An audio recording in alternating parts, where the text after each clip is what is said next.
ஒரு பொருளாதார மகான் கேட்குறாரு, கடன் வாங்கினா உங்களுக்கு என்ன பிரச்சனை, உங்களுக்கு என்ன அக்கறை, யாருக்கும் இல்லாத அக்கறை அப்படின்னு. எதுக்கு குறையணும்? அது கடன் சுமை அதுக்கு உங்களுக்கு என்ன இருக்கு?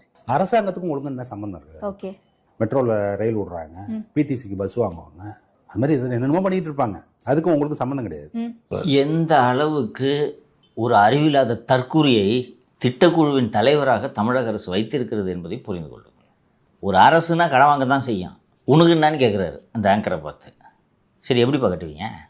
அரசு தான் கடன் வாங்குது, எப்படி திருப்பி கட்டுவீங்க சொல்லு, நீ சொல்லுப்பா, நீ ஒரு பொருளாதார அறிஞர்லாம் கிடையாது, சொல்லு. ஒரு அரசாங்கம் 10,000 கோடி கடன் வாங்குது உலக வங்கியில், எப்படி திருப்பி கட்டும்? திருப்பி கட்டணுமா வேணாமா? கட்டணும் சார், கட்டணும். ஏன்னா ஒரு தனிநபர் எப்படியோ அப்படித்தான் அரசும். ஸோ நீங்களும் வங்கியில் தானே வாங்குறீங்க கடன், உலக வங்கியில் வாங்குறீங்க, வேறு எங்கேயாவது வாங்குறீங்க, கடன் வாங்குறீங்க. அந்த கடன் திருப்பி கட்டணுமா வேணாமா? கட்டணும் சார். கட்டணும். எப்படி கட்டுவீங்க? மின் கட்டணத்தை உயர்த்துறது, போக்குவரத்தில் எல்லாத்தையும் உயர்த்துவாங்க. மின் கட்டணத்தையும் போக்குவரத்து கட்டணத்தையும் சொத்து வரியையும் வீட்டு வரியையும் உயர்த்தினா யார் அதை கட்ட போகிறது? நாங்கள் தான் சார் கட்டணும். நம்ம தானே கட்டணும். கேட்குறான் தாள் அறிவு இல்லாமல், உனக்கு என்ன வந்துச்சுன்னு. எவ்வளோ திமிரு தெரியுது அவங்களுக்குலாம். இந்த பொண்ணு கேட்குது, உனக்கு என்னம்மா, உங்கள் அப்பா கடன் வாங்கினாலே நீ பொறுப்பு இல்லையா, நீ கடன் வாங்கினா தான் நீ பதில் சொல்லணும். அரசு அது பாட்டுக்கு வாங்கிட்டு போகுது, உனக்கு என்ன வந்துச்சு? எவனாவது பேசுவானடா அப்படி?